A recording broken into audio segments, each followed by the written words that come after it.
அவங்களுக்கு ஒரு பெரிய மகிழ்ச்சி என்னன்னு கேட்டிங்கன்னா, ஒரு 1,00,00,000 கொடுத்தாலும் கூட அவ்வளோ பெரிய சந்தோஷம் இருக்காது. அப்படி அவங்களுக்கு ஒரு சந்தோஷம்.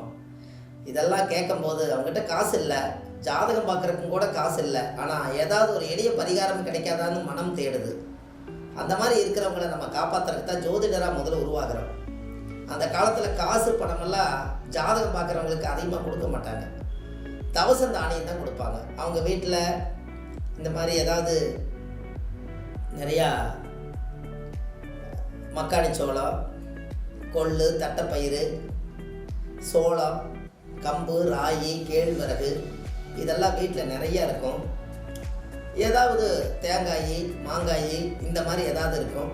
நல்லா போய் ஜோசியம் பாடி, நல்லா கவி சொல்லி, நல்லா ஒரு செயல் சொன்னால் ஏதோ ஒன்று உங்களுக்கு குழந்தை குஞ்செல்லாம் இருக்குது எடுத்துகிட்டு போய் கொடுங்கன்னு சொல்லி அந்த காலத்தில் காசு எல்லா வீட்லேயுமே கிடைக்காது.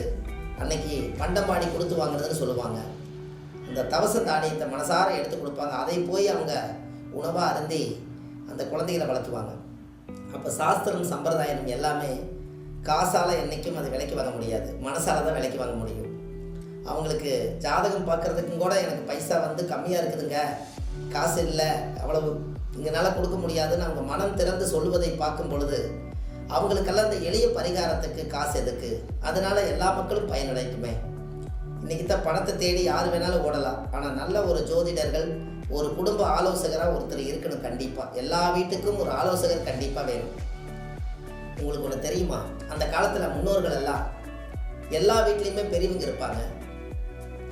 ஏதோ ஒரு நல்ல நல்ல கருத்துக்களை சொல்லிட்டு இருப்பாங்க.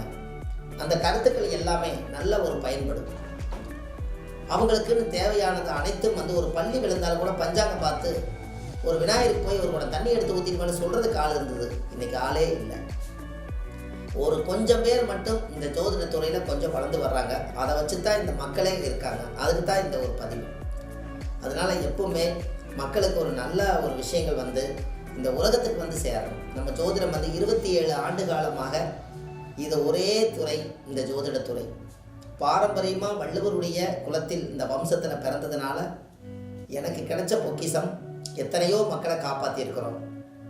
திருச்செங்கோட்டில் எத்தனையோ மக்கள்கள் ஜோதிடம் பார்க்க நிறைய மக்கள் வர்றாங்க.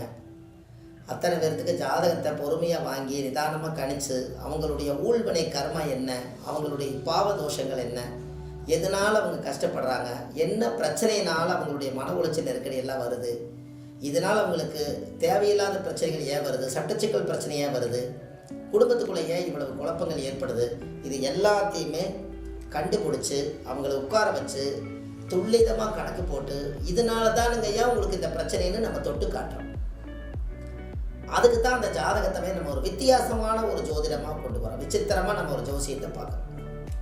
நீங்கள் யூடியூப் சேனலில் இந்த ஜோதிடம் டிவியில் நிறையா பார்க்க முடியல, என்னால் இந்த லைவ் போயிட்டு இருக்குதுங்க ஐயா, நான் இந்த வாரம் பார்க்க முடியல, ரொம்ப சிரமமாக இருக்குது, நான் என்னென்ன கருத்து சொன்னீங்கன்னு எனக்கு தெரியல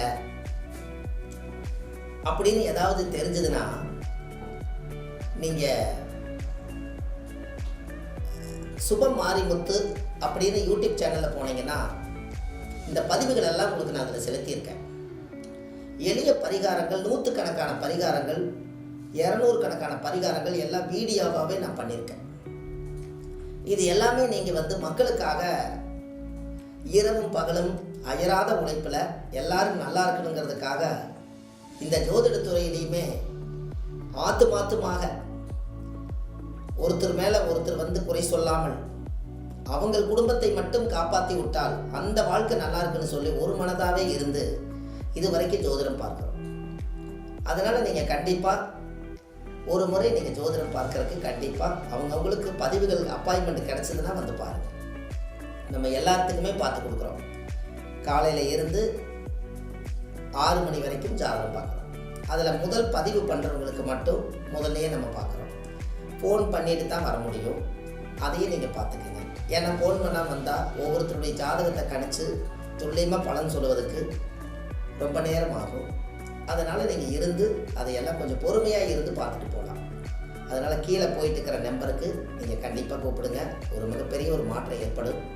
பாரம்பரிய திருவள்ளுவர் குல வம்சம் பிரசன்ன ஜோதிடர் சுபம் மாரிமுத்து உங்களிடமிருந்து விடைபெறுகிறேன்.